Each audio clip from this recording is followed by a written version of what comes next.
First phase was about 100 people who fell into different timelines of FVR's life. Kabataan, kadete, diba? And then sundalo and all. But in the course of it, we thought it was just going to be 100. But in the course of the interviews, you should include this, you should include that. And with you, I think it was scheduling problems. But anyway, thank you for giving us for the opportunity to do so. Now, I normally start out with, do you still remember when you two first met and what your first impressions were? Yes. Okay, the first time I really met him was when I was already an officer with the Presidential Security Command then. And he was chief of Constabulary, and I was PC. So I met him informally, and that was about it. He would go there for meetings. I would say, "Good morning, sir," and that's it.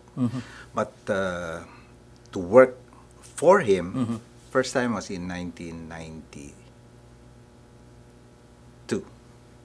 End of 92, yes. Pangulo na? Pangulo na siya. Oh, okay. So, you were a constabulary officer, class 71, PMA. He was chief of constabulary, just recently named, no? Yes. Chief of constabulary, kasi he assumed the, diba, the role in the early 70s. Ano yung reputasyon? I mean, you know, not PMA, adopted PMA, but West Point. Yes, yes. Ano yung reputasyon? Well, everyone knew in the PC then that he was a no-nonsense person, objective-oriented and all that. But the one thing that is different with him was he changed the mindset of people in the field. Because in the past, when a commander visited a camp, the camp was expected to throw him a fiesta-like atmosphere, no? Party. And when the commander left, may pabaon na banyera na lanzones or whatever, fruits coming from the region. During his time, he prohibited that, and instead he had funds, and he would say, okay, use this to improve your camp. So see the difference there. One, in the way that he visited camps, and he did almost the whole country, north to south. Second, it was a very distinct message that henceforth you don't spend for me from funds that I do not know where they're coming from. Instead, here I'm giving you my operations funds. So that's the big difference. Very frugal and I guess very conscientious about money. About money and the way public funds and the way that it's spent. So the other difference is, of course, is that he came from the army. So army and PC at that time were almost the same, except that you know, the mindset of one different from the other. No? Army was so-called utak pulbura. Yep. Okay. PC then was more, you know, more had higher EQ, kumaga, because they deal with the public, etc., etc. So from that point of view, when he came in, he was totally different, and yet he was accepted. But the other thing was that I guess he created SAF, he created Ranger Corps for SAF. He saw his organization, I mean the PC, and so it's more a multi-role, multifaceted, rather than the other branches of the service. No? Exactly, because at that time, Army was for external threats. PC was for internal threats. So it was clear that while the PC dealt with the communities that they worked around with,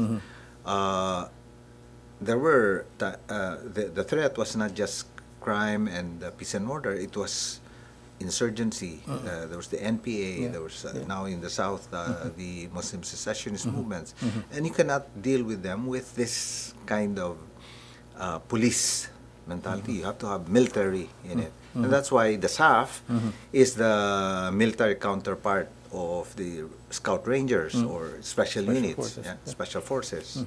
Yes. You said you were at the PSC, Yes. Presidential Security Command. Command. Yes. So I guess that was your first posting in Malacanang. Yes. Looking back, could you have imagined Fidel Ramos, head of your branch of service, ever becoming President? to where he was, getting to where he was? At that time, no. No. At that time, the highest that we were thinking of was that he eventually will become chief of staff. That even at the time when a lot of pro-VER officers were saying no, it will only be General VER. Many of us felt that there will be some kind of half VER, half Ramos. So for me, I was certain that he was going to make it as chief of staff. At the very least. Yes. At the very least, because at that time, most military officers did not venture into politics.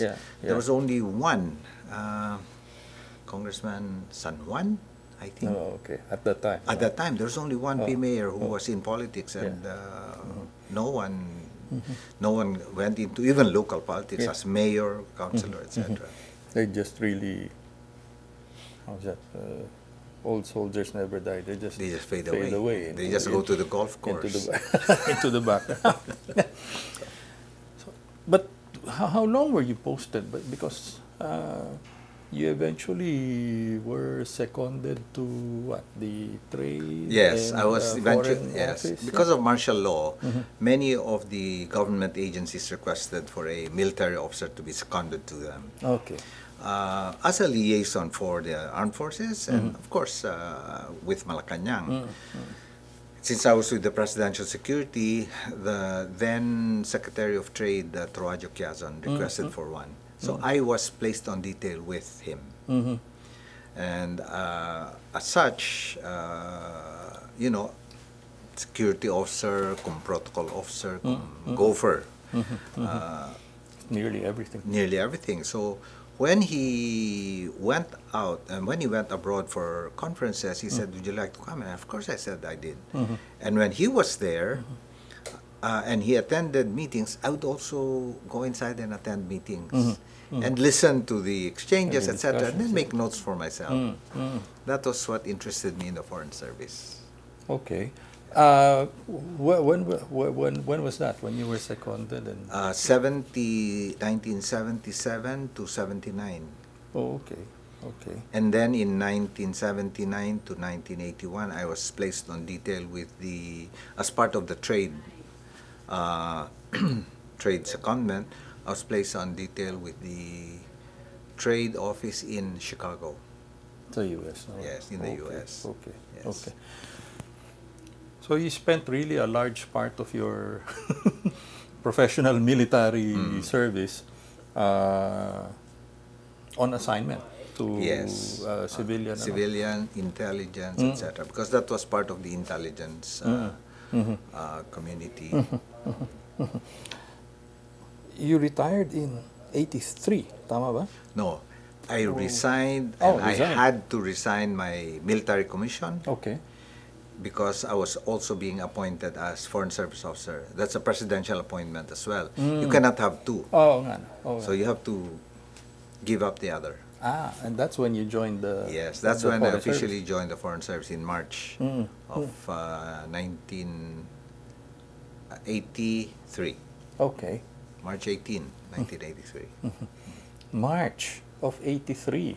Okay. And a few months later, you had the assassination. Yes, in August. Oh, Yes. oh. Uh,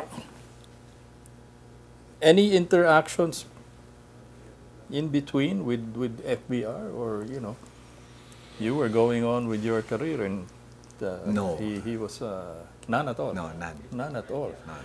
So the question is, how did you get into his radar?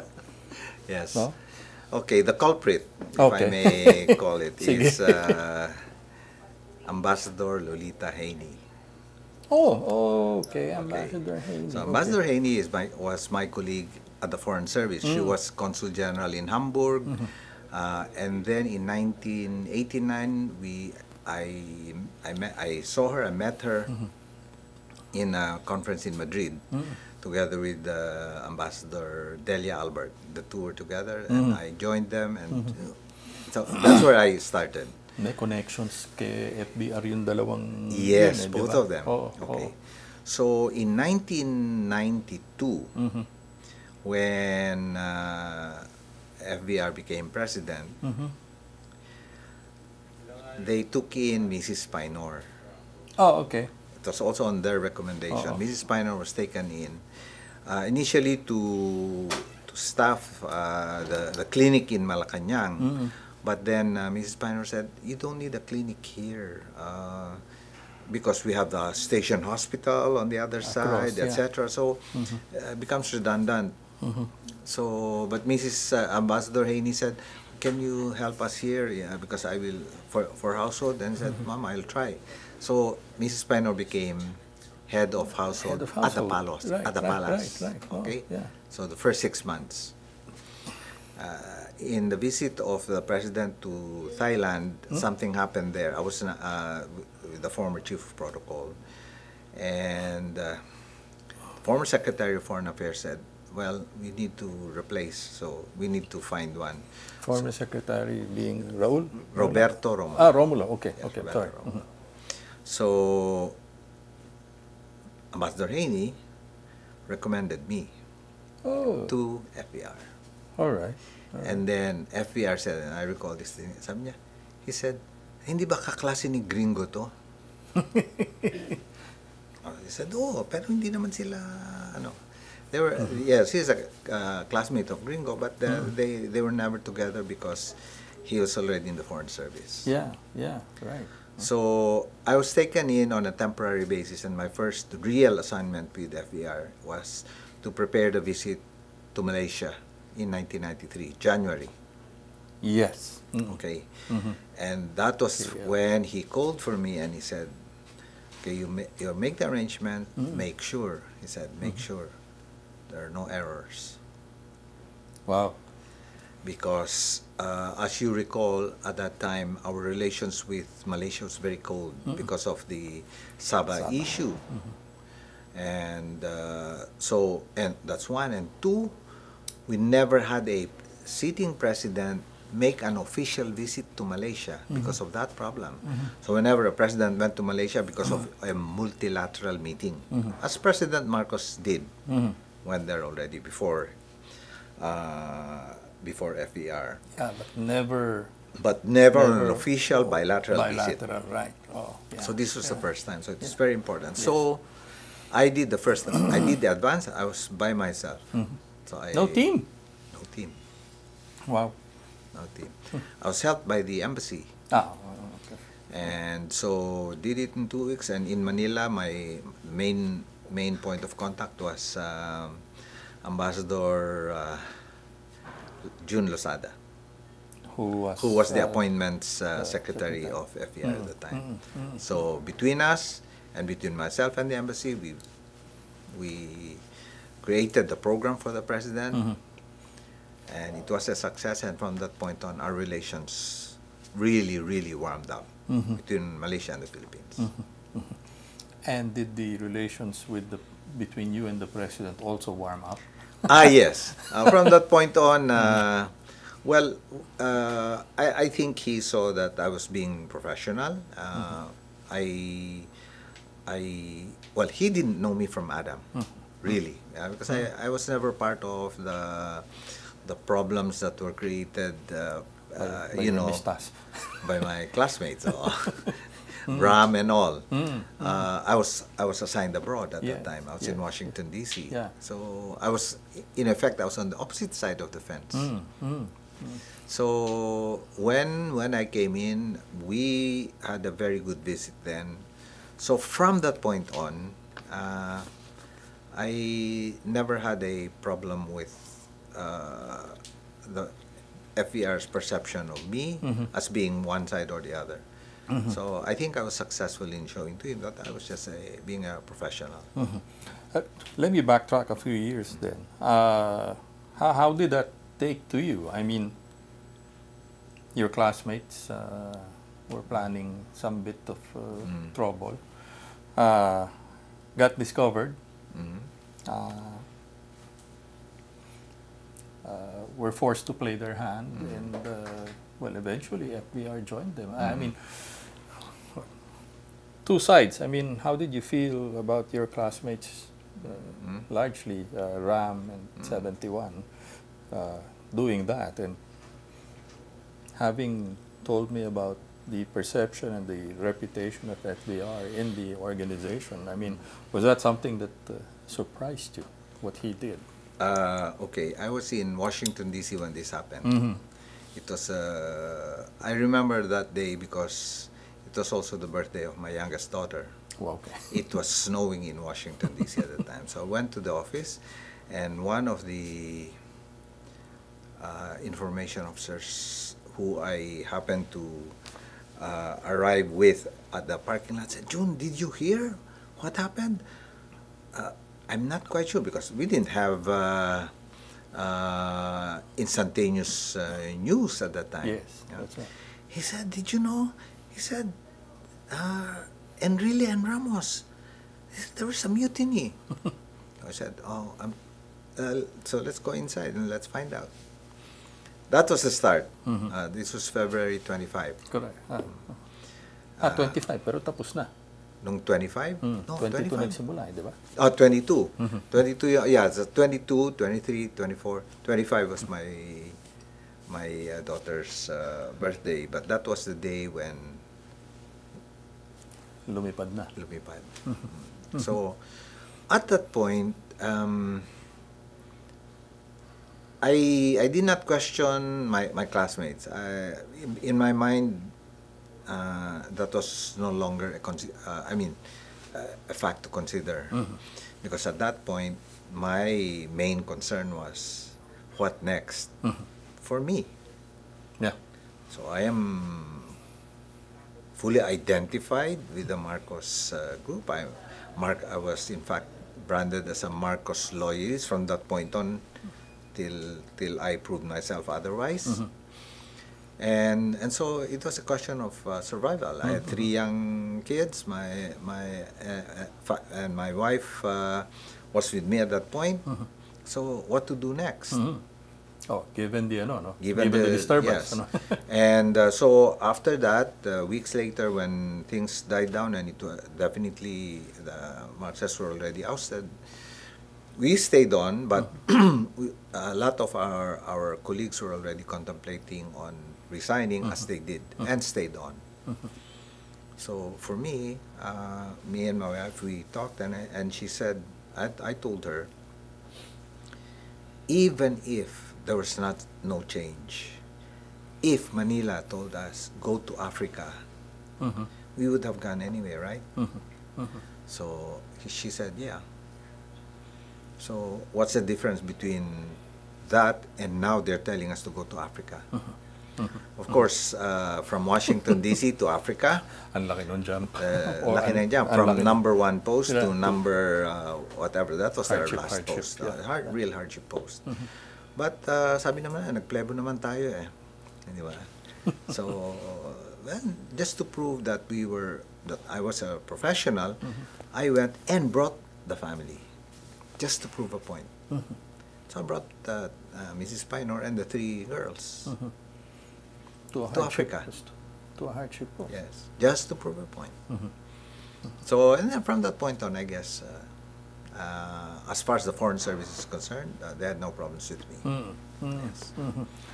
But with FVR, well, for me, I did not want to pass judgment because I knew he was a proper fellow. So, but of course, I worked with General Ver. General Ver was my direct boss when I was in the military, and they were at odds. But I guess I was not pulled in to the conflict as much as the others because I was assigned in Washington, D.C.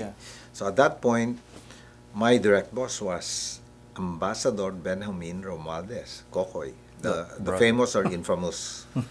But I did learn a lot from him, and I learned that a lot of the things that he did was for problem solving rather than that he was what people thought he was.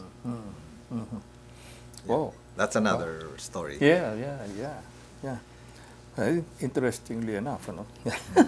Ang ganda rin ng ano. Okay, so you were posted from one assignment to another until eventually Ambassador Haney and sought you out and said, hey, the president needs one. But that was a coup, huh? I mean, Philippines and Malaysia. Yes. Yeah. Yes. That was at the time considered a diplomatic breakthrough. Yes. In fact, from that point on, 93, all the way up to the time 98 when President Ramos stepped down, we had the best relations between the two countries. Yeah. FVR went to Malaysia, I think, 4 more times. Yes. Mahathir came to the Philippines maybe 3-4 more times. And we had 2 visits of the Agong of Malaysia. The king. The king. Yeah. So. Yeah, the frequency and the reciprocity of the visits. Yes. As if nothing happened. Yes, as if nothing happened. As if nothing happened. And if I remember correctly, also the protocol, I guess, was visit all your neighbors first. Yes. True. ASEAN. So no choice. You really have to go to go. Yes. But previous presidents covered it up with a multilateral multilateral conference rather than a bilateral and official. So that in itself, in and of itself, was a statement. Tell me what that speaks of the man. Okay, for me, I tip my hat off in the way that he is able to interact with people of different categories. But for me, the best was his first meeting with Mahathir. Okay, so during the negotiations for the visit, I asked Manila through Jun. So I said, how do you want it done? So he said, President wants 4 eyes and then go to the bigger meeting. 4 eyes means just the 2 of them. Okay. So I said, I'll convey. So we conveyed, and they said, okay, let's have 4 eyes, maybe 10 minutes, and then 1 hour for the full bilateral meeting. Okay. I conveyed the reply of Malaysia, and then they said, no, okay, so, okay. Sige, 10 minutes. During the actual, so we brought the President Ramos and Mahathir inside after the formal arrival ceremony, so they went inside this room, just the 2 of them.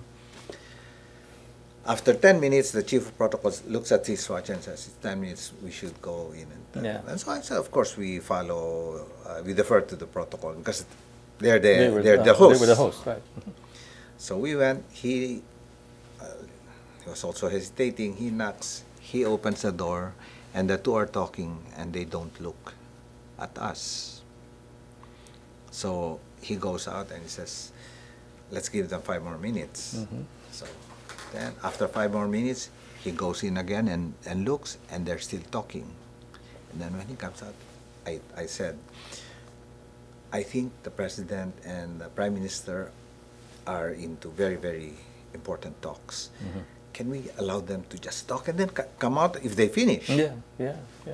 No, but we have schedule to follow. Right. I said, I think we can make the adjustments later, I said, no? And then said, no, but you see, you've gone in twice, and even your Prime Minister did not stand up. Because if you gave him the signal and he stands up, then we can't do anything. Exactly. Then we follow the schedule as is. So I said, okay. We waited an hour after that. So what was supposed to have been 10 minutes, 1 hour. Became an hour. Okay. So we went out, they were still talking, and now you can see very animated conversation between the two. Whereas it was cold Yes, when they came in. Formal when they came in. Remember, this was the first time that the two were meeting. Right. Okay. Right. So when we went to the formal full bilateral, of course as host, Prime Minister speaks first and said, thank you very much, we welcome, blah, blah, blah. And may I introduce the members of my panel, blah, blah, blah. And he said, Mr. President, he says, I think we have discussed everything that needs to be discussed here. So let's just follow the process. If I may allow you to introduce, and then maybe we can continue later on. We were right on the dot with the timing. Oh my gosh. So President Ramos said, thank you very much, Mr. Prime Minister, for the visit. I may introduce my blah, blah, blah, blah. And I agree. We've talked about everything, and we will just inform our respective cabinet members about what we talked about. Our discussion. Finished. Then we went off to lunch. Prime Minister prepared a lunch like it's a street fest. Oh, okay. With it's a buffet, all right? But all the different Malay cuisines in push carts, etc. Wow. Because like in Singapore, you have the car park or hawkers. The hawker center. He replicated one in, I don't know which part of the palace that was. So it was really nicely done. And what would have been, well, you were expecting actually, it just being cordial and Yes. but it This was actually more than translated into warm. Very warm, in fact. Very warm. So after that, and then when people saw how real, they continued to talk, and then they were laughing and so on. Everything thawed. And that was the start of the warmest of relations I've ever seen between the two countries. And the friendship, I guess, that lasts to Yes, this day. yes, up to this day. No?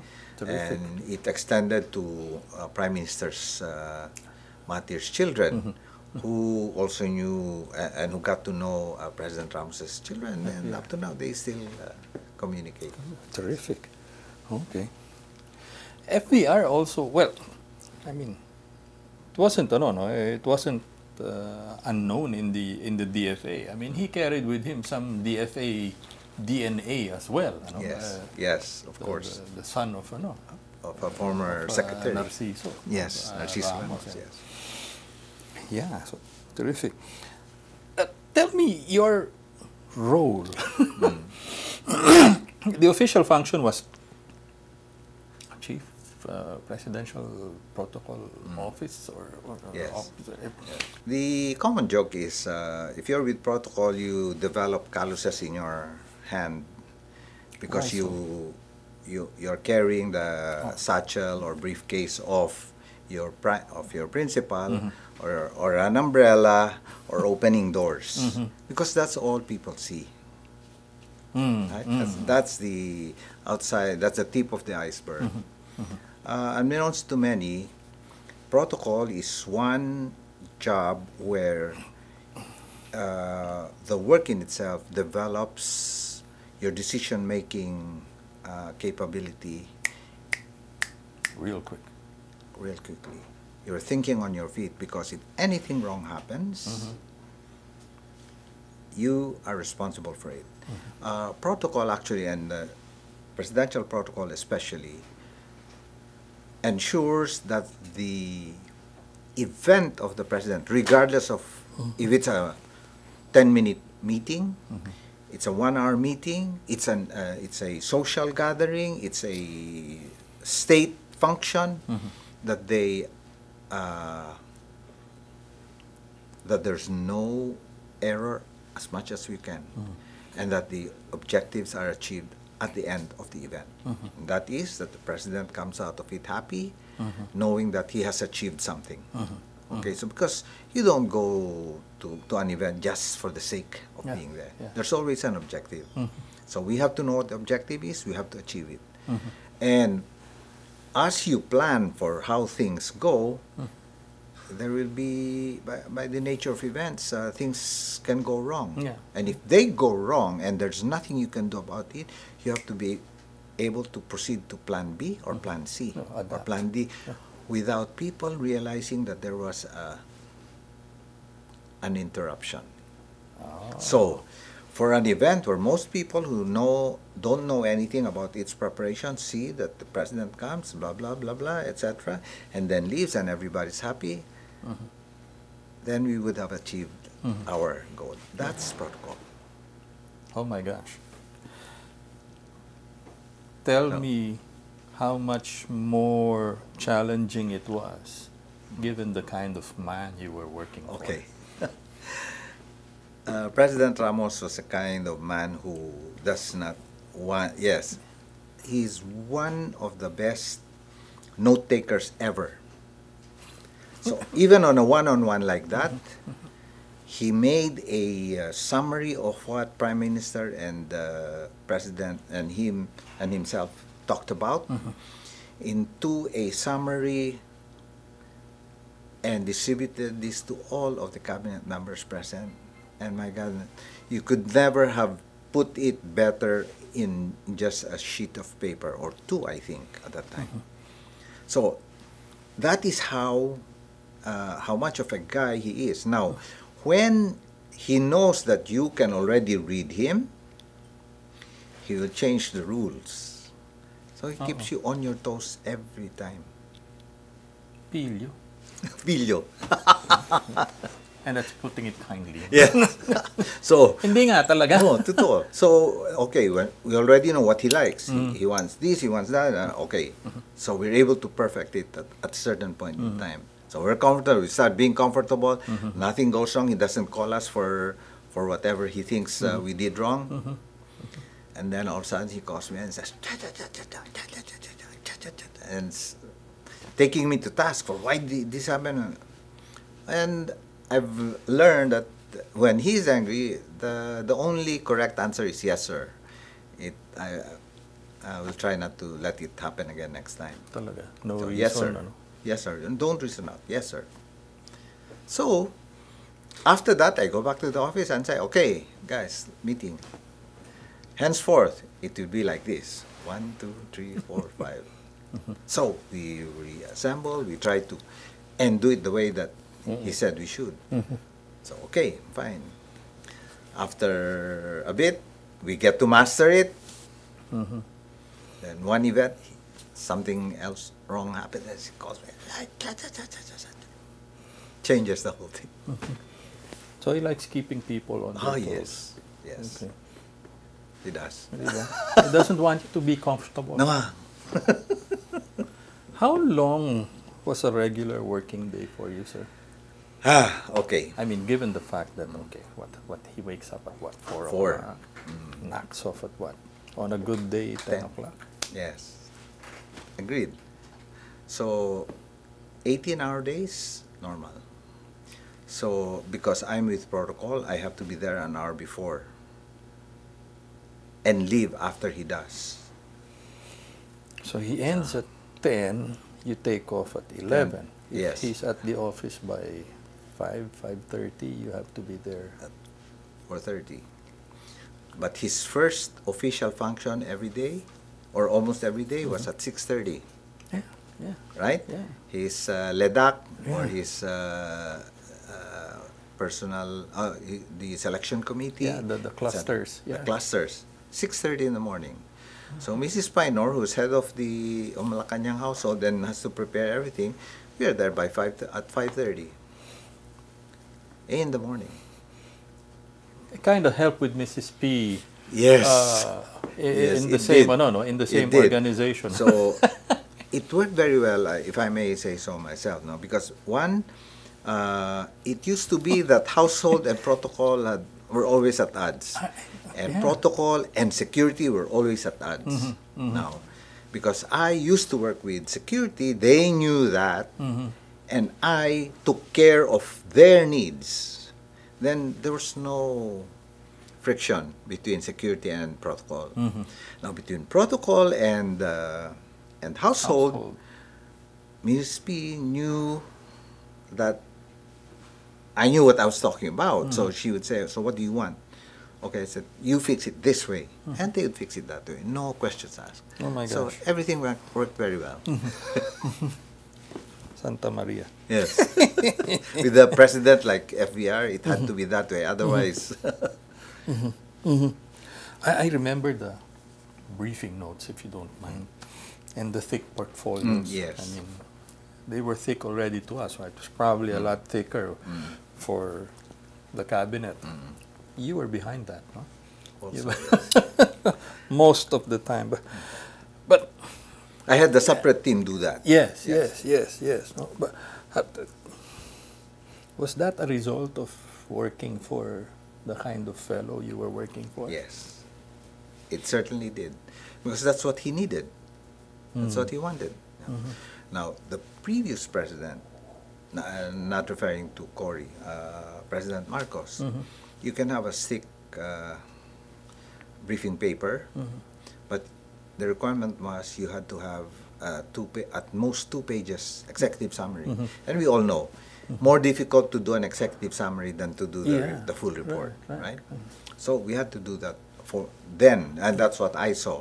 So I tried to replicate it here, but for him, he was more, well, we had what we call the CSW, if you recall correctly, Yeah, I'm the going to famous get to that, CSW. yeah. Yes.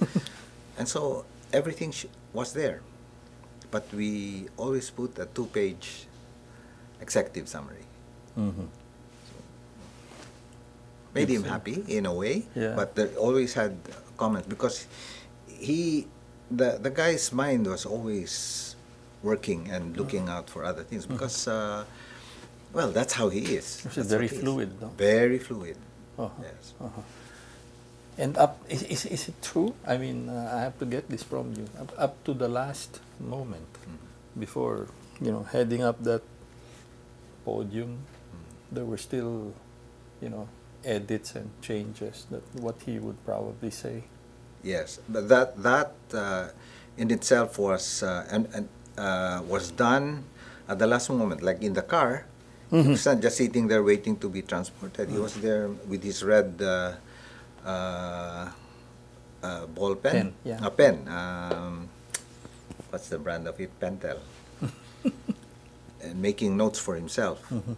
And so that's what he read during the actual speech. Classic yung marginal notes na yan. Yeah, yes. Yeah.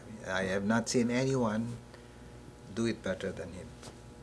Oh, you've actually seen other people, other leaders who... Yeah, who would marginal notes, not in terms of percent, 10%. With FVR, not of the same magnitude. not of the same magnitude. But okay, now tell me your take on CSW. Okay. CSW, that's a military term, completed staff work. Yeah. Everyone should have been able to put in their inputs so that you have a full picture. Okay, so that the left hand knows what the right hand is doing. So that's the plain and simple essence of CSW. Everyone should have put in their inputs. Because if one of them did not, you never know. That's the one input that was necessary for whatever decision he was supposed to make. So it was important for him to have CSW. Never mind that's a bit late or took a bit of time, but do CSW. So if he looks at it and says, did you consult so and so? And then put their full CSW. Balik. So after people got used to that, after cabinet secretaries got used to that, got used to the acronyms NLT, CSW, of course FYI is NLT, not later than, etc. They all did it, CSW. And the other codes, 0P, yung And it was also color-coded, Yes, diba? red. Mostly red. Mostly red for his instructions, black for when he signs. May green Basically, pa ba? may green pa siya. And then may blue. Oo, no? may green and then blue. Blue for his own edits. The green, I think one time I told him the green is the most formal ink. Oh. Yes. Formal color of ink, not black. It's green. Oh.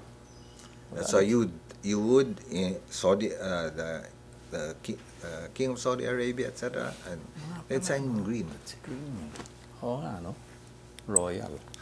Okay. Wow. Tell me the activity, what was it like in the protocol office? I mean, he was always on the move. Yes. And you were responsible not just really for the overseas trips, but even, di ba, the regular daily grind at the Yes. palace, the provincial visits, the cabinet, provincial cabinet Yes, meetings. everything. Okay. Okay, for the first year we were responsible for all that, for organizing that. What we would do was to appoint lead or PO, protocol lead PO for each one. Right. So depending on the magnitude of the work that needs to be done, he will have one assistant. But at that time, there were only so few of us. So to have one assistant, it was a luxury. So basically did everything. The one protocol officer. My gosh. So now there are, well, anyway, that's beside the point. So one. And one of the other things that I did was, if you're responsible for this, you cannot be responsible for the next because you cannot be there. Yeah. You have to be there 1 hour before, finish everything. Now, if these are a series of events, as the FVR day, a regular FVR day would be, after event 1, you go to event 4, you leapfrog. So I have a 1, 2, 3 teams. 1 goes to 4, 2 goes to 5, 4 goes to 6. So you have enough time to go there. But in the meantime, when you're processing all of this, you're taking of 1 and 4. All together. So that's how it was. Did the military background help out? I mean, di ba? Definitely. Time and motion. Definitely. Many of the things I learned in the military, I applied here. What's the situation? What's the mission? How do you execute it? What is the administrative support? What is communications? SMEA. Right. And in every time a military unit moves, they always have that SMEA. So for me, that's automatic. What's the situation? What's the event? Okay. What's the mission of this? The mission is always the same. Make sure that everything is. How's the execution? So and we do it on a time motion. At 05, President leaves. At 09, arrives here. From here goes there. From there goes here. From here, and then you put the times. Yeah. So who else will be there for A, each B, B. point? What needs to be done at that point? So you put this all down in writing. So anybody, if this guy suddenly becomes incapacitated, somebody can just grab the folder and look at it and continue. So that was my form of redundancy. It's a bit more difficult when you are doing it for a fellow who knows exactly what it takes, di ba? It's both more difficult, but also easier, because you don't have to explain to him anymore. He knows. So whenever there was an event and I met him there, then he would say, because you wouldn't expect him to remember everything. Right. So for about 1 minute, from the point that I meet him, and then he gets to greet everybody else, and then at a certain point, I insert myself and say, "The President, this is how it's going to be. 1, 2, 3, 4. Okay. Then, because he knows, very easy. As soon as you tell him that, he already knows in his mind. So for this event, this is what I'm going to do. You're looking at it from a very positive point of view there. Yeah, of course. Yeah, okay. Sige. But that was a ton of work. I mean, how many people did you start with? How many people did you I end think there with? were 14. Wow. There were 14 of us, including the driver. After so many years, I think we increased about 20. Okay. Now the More current warm bodies. the current protocol office now has about 35. They never had it better, Yep, assuming. but that's another story. Yeah. Okay, now tell me some of the problems. I mean, you work for a political animal. I mean, he started out dark, colorless, monotonous, but you know, he eventually picked up especially during the campaign, and emerged, diba? Savvy political animal, Eddie Ramos. How did you manage the working with politicians as well? I mean, who you know had to see the president. I mean, you know, paano yung mga billing at ascendancy? Oh, okay. On the first year, I did everything by order of precedence. Okay. Okay, so governor precedes congressman. They will disagree. The congressman will say, "I'm a national figure." Yes, sir, but we are in the province, so the governor takes precedence. Because I always had an explanation. Okay, so I used precedence for the most part during the first year. On the second year, President said, "Okay, you take care of Metro Manila and all my foreign visits, and all the big national events, regardless where they'll be held." Okay, so all of his visits to the province especially if it's a political event, was now taken over by PMS. Basta't pagkano, we always sent a protocol officer anyway for yung Coordination. coordination sa kanila yun. Substance kanila yun. Pagka dun na sa event, we take charge of the seating, we take charge of the event. But otherwise, it's all OPSOG and PMS. So sila na magsasabi. Sila Dito na. si Gog, dito si Mayor. Yes, because at a certain point, the most important guy there was the barangay captain. Depende sa ano. Yes, so you see, that's what I told people. Protocol can be changed by the president. He's the host. Yeah. He can say who is important, who is not. So adapt pa rin. Adapt. So adapt. No hard and fast. No. No hard and fast. Because if you do that, talagang you'll have a lot of people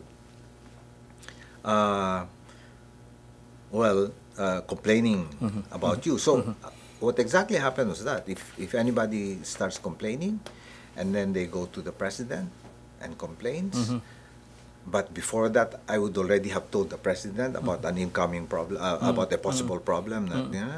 Then he will say, no, you talk to JUN PAYNOR. So he'll talk to me, and then I will explain to him again. But this time, the guy is now less, feeling, that self-importance, etc. So I explained to him, sir, it's like this, ganito, ganyan. Okay. And in so many words, say, this is what the president wants. Yeah. But because at the end of the day, it all reflects on the president. Yes, right? exactly. He being your principal. Exactly.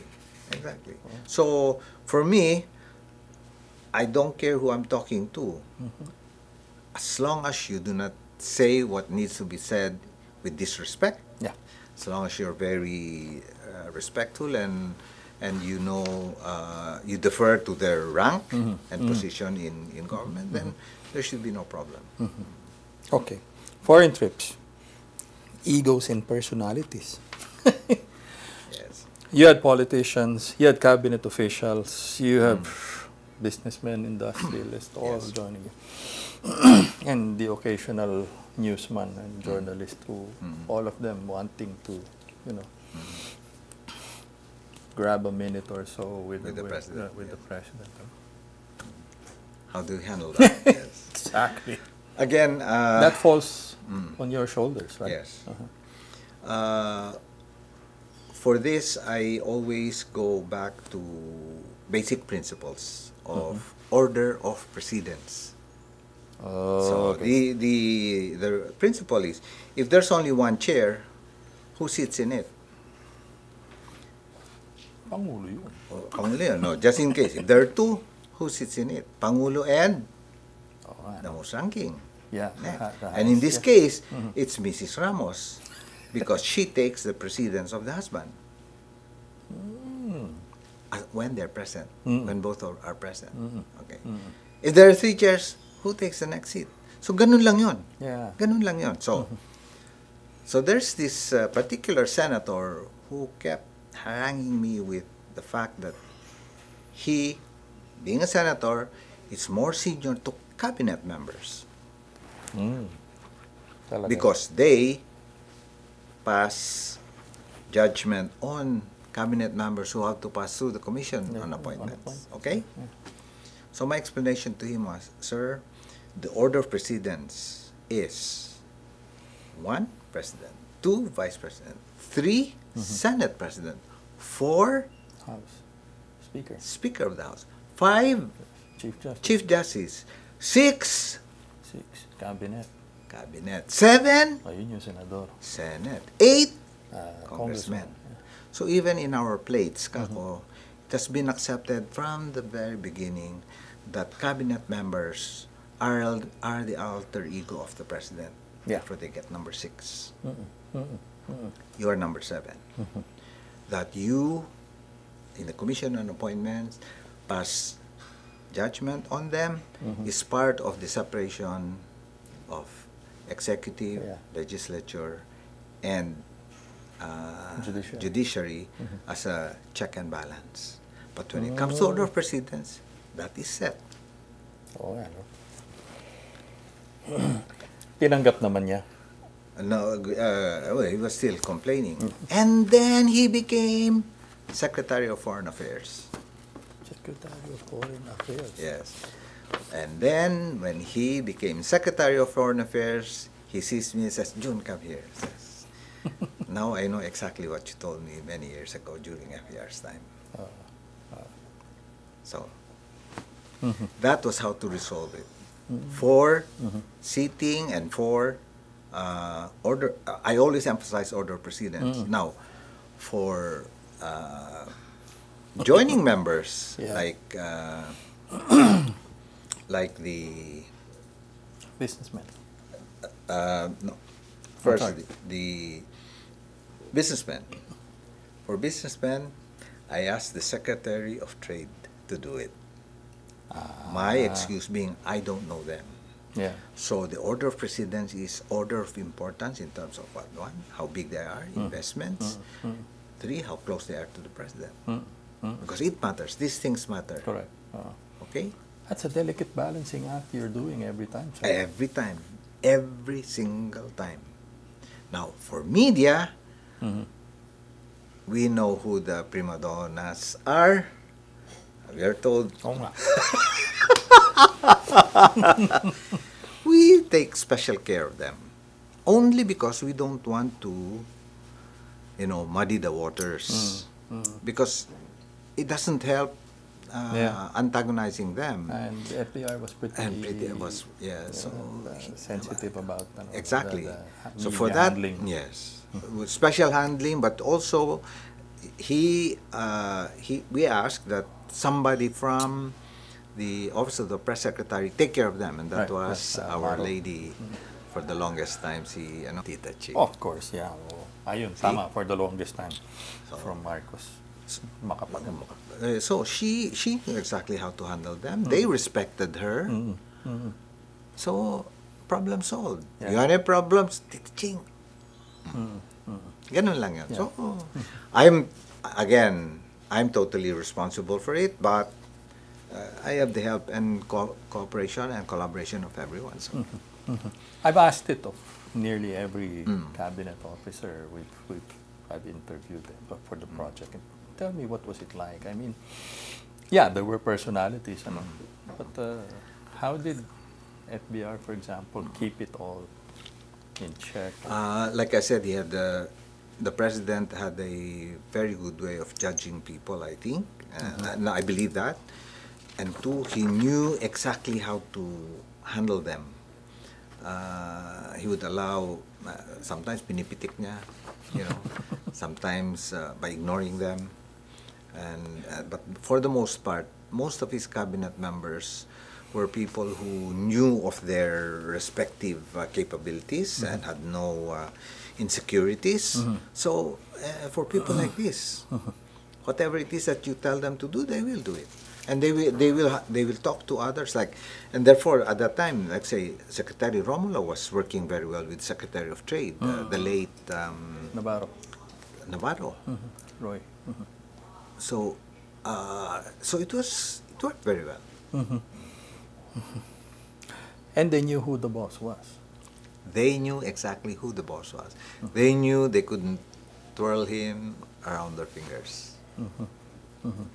Or even that nobody's head was higher than Yes. FVR's. Yes. And these people were invited into the cabinet. Remember that they were titans in their own respective place. Secretary Romulo was head of IBM region-wide, no? Secretary Navarro was with SGV. I mean, hindi mga pipit to. Yeah. So, when they said something, the president listened. President would counter, they would give counter arguments, and at the end they would agree that this is the best way to go. Then it's done.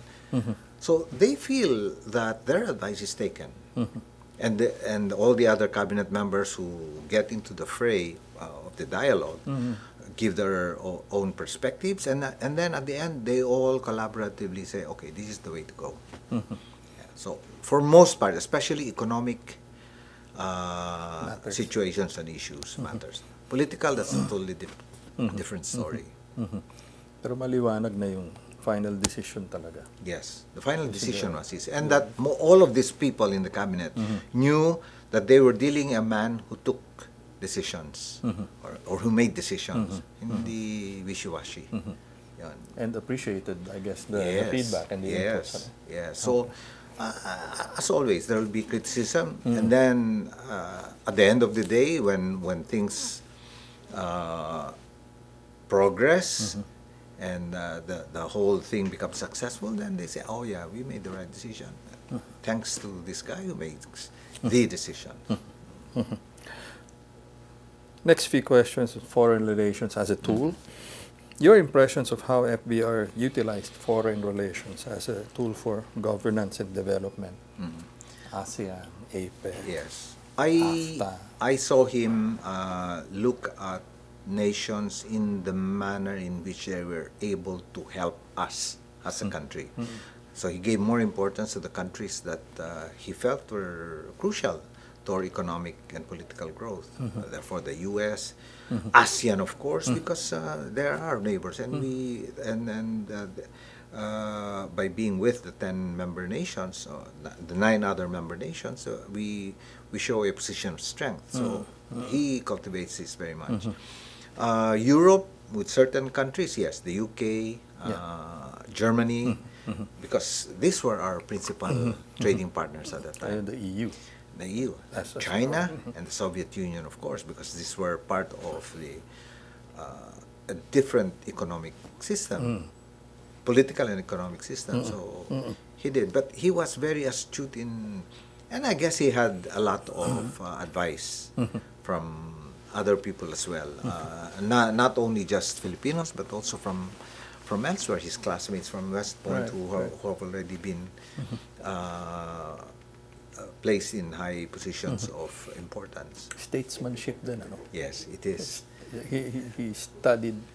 He studied well. Yes, he read a lot, and so this is one president that I will give 99% grade. Yes. What about using foreign relations to advocate for Philippine positions on various issues? Manila Declaration, the Chinese intrusions in the China Sea, Yes. the loss of the U.S. bases. Yes. I think he got very good advice from people around him.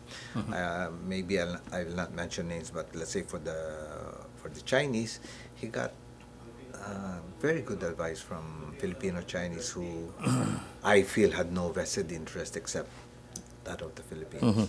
So he was able, and at the time, how he was able to charm Jiang Zemin. Yeah, into singing. Into singing. I mean, it's a simple thing as singing, but that, again, in itself is a manifestation of how the leader of a powerful country who's always formal, never smiles, etc., can, take off his jacket and sing. Yeah. And for Clinton to play the sax. Clinton to play the sax. Oh, that was Mrs. Ramos. Oh, that was AMR. Yeah.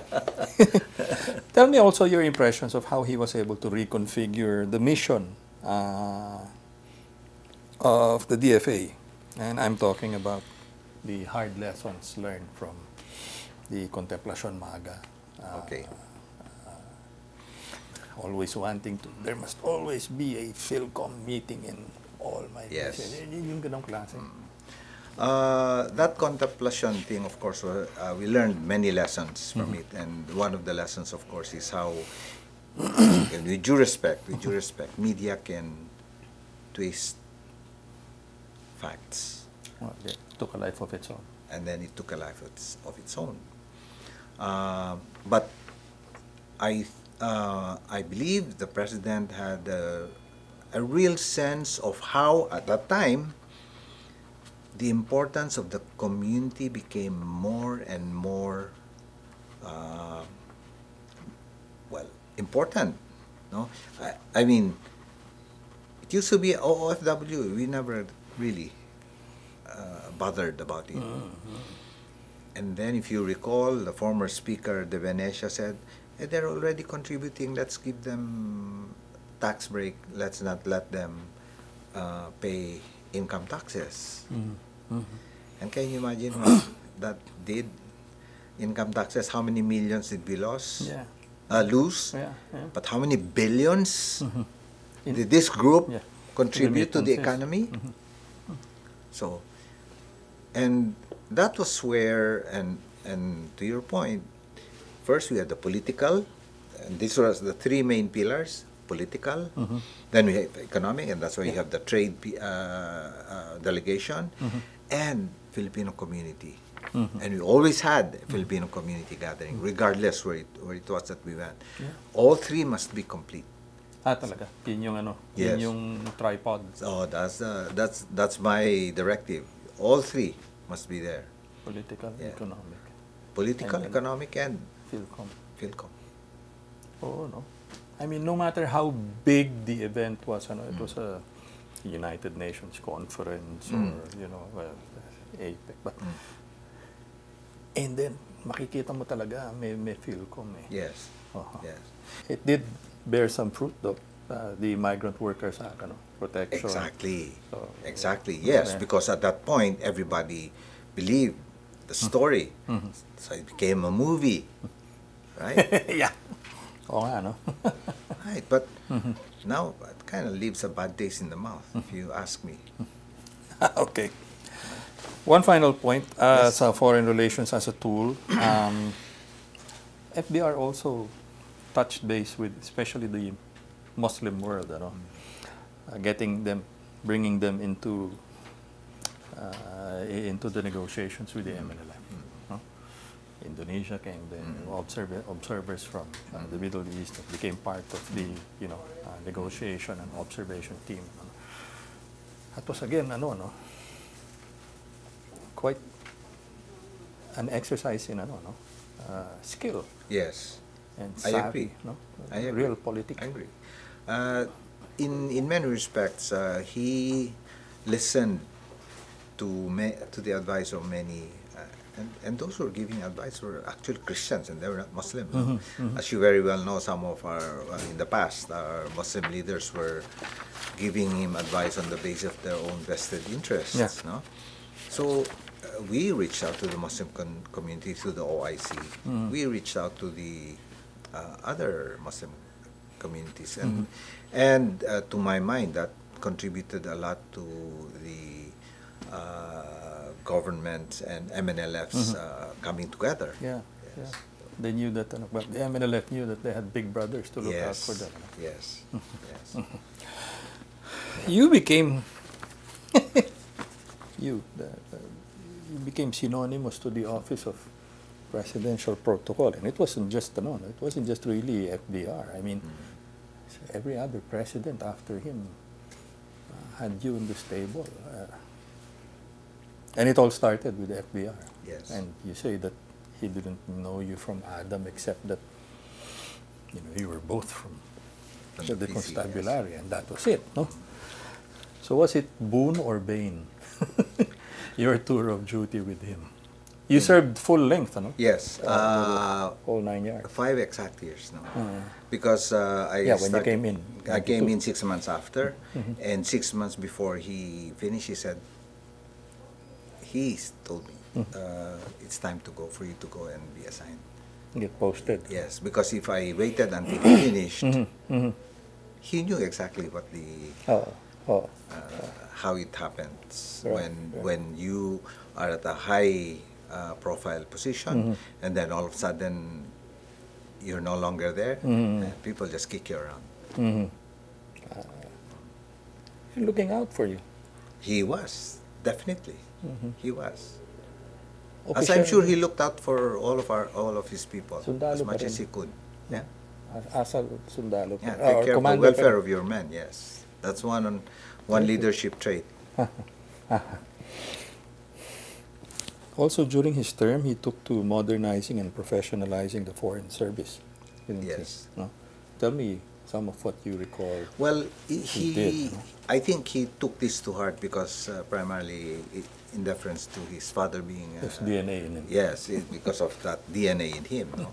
And so he would, on all occasions of the DFA, be there, and would, and during the visits would have conversations with the foreign secretaries who were there with him, Secretary Romulo and then Secretary Siason, because these were the two foreign secretaries he had. No? And in both, he learned quite a lot. And so a lot of their recommendations, their suggestions, had full support. Ang ganda ng balance niya actually also with the the appointments. No? Yes. Na-balance niya yung career at political Yes, appointees. very And true. yet, at the same time, the political appointees were subjected to the same rigors that the career appointees had. They had to be just as qualified, if not better. They had to Yes. be just as... Very true, very true. He had very good political appointees. There may have been one. Few bad eggs. Can't be helped. Can't be helped. They start off being okay and then... Yes. But it did help, because very aggressive, no? True. Yung, Very true. Very true. Yes. And the people he chose were really a plus to the Department of Foreign Affairs. Yes. How have you kept connected With with FVR over the years? through the years, through this office, every time he has an event, they inform me. As much as I can, I attend.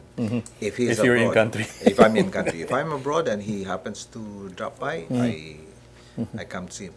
Even if he does not come to my post, and if I can go to where he is, I go. I was ambassador to Israel. He was going to Jordan. I went to Jordan to see him. Yeah. What are the conversations like? Oh, he would regale me with stories about what he's doing, etc. And then we would talk about, well, at that time, Boao, because that was his passion. And a few other things that I think mattered to him at that time. Mostly about the situation happening in the Philippines, which I guess at that time he may have been frustrated that things were not going the way that he would have wanted. But he's evolved, you know. He's, I guess he's re-engineered himself into what, elder statesman status. Yes, it was something that was bound to happen because of his, his personality, his nature, and well, unfortunately, as we age, and as the longer away from the presidency he is, then of course, the lesser he is known. But he has been able to be on top of mind of many people so many years after his presidency. Yes. Do you have a most memorable FVR moment? Meron ka bang ganun? yung life, changing or near miss. Well, for me, the most important time I had with him was when we finished the 1996 APEC meeting. Okay. That's one. Second one was with the Pope. 95. So maybe I will reverse the order. The meeting with the Pope in 1995 January, where, as we all know, there was an attempt on him, and the way that he made the visit. Now his directives, being a Protestant, being a Protestant president. So that for me, I said, well, again, I'll tell you something later, but for me that is the a very important thing. And then of course with APEC finish, and because for me that was my first multilateral meeting that we hosted here, and then we were doing it in Manila and Subic. That was the first time that it was held in two different places. Right. Daring. And really difficult. And his messaging there about Subic, terrific. I guess also, you're right, that period, 95 to APEC was the latter part of 96. 96, Yes, that was the coming out party. Yes, of the Philippines. Of the Philippines, yes. And of his stewardship. Yes. What do you think is his greatest contribution as president? For me, his greatest contribution was during his time. Every time when I'm outside and and I'd say, that's my president, and I'm from the Philippines. He brought pride to the Philippines. So, because at that point, you remember when he took over, we had 10-15 hour brownouts. And within a year, he resolved it. Where do you find that? Yes, it needs a whole lot of political will, leadership to be able to do that. And he did it. So for me, I'm really proud of the person. I mean, and what he did, and up to the point that when my daughter graduated in the U.S. in 1997, he said he was being offered jobs in New York. I said, why don't you try the Philippines? And she came here. Talaga? Yes. Pride in the Philippines. We had another answer a while back, and, nearly the same, but proud to be the holder of a Philippine passport. It's almost the same. It's the same, actually. Citizenship. Yes. He left, he left a legacy of, public service. Yes, he did. Rarely. Yes. See this day. Thank you very much. Thank you, Tol. Thank you. Maraming salamat.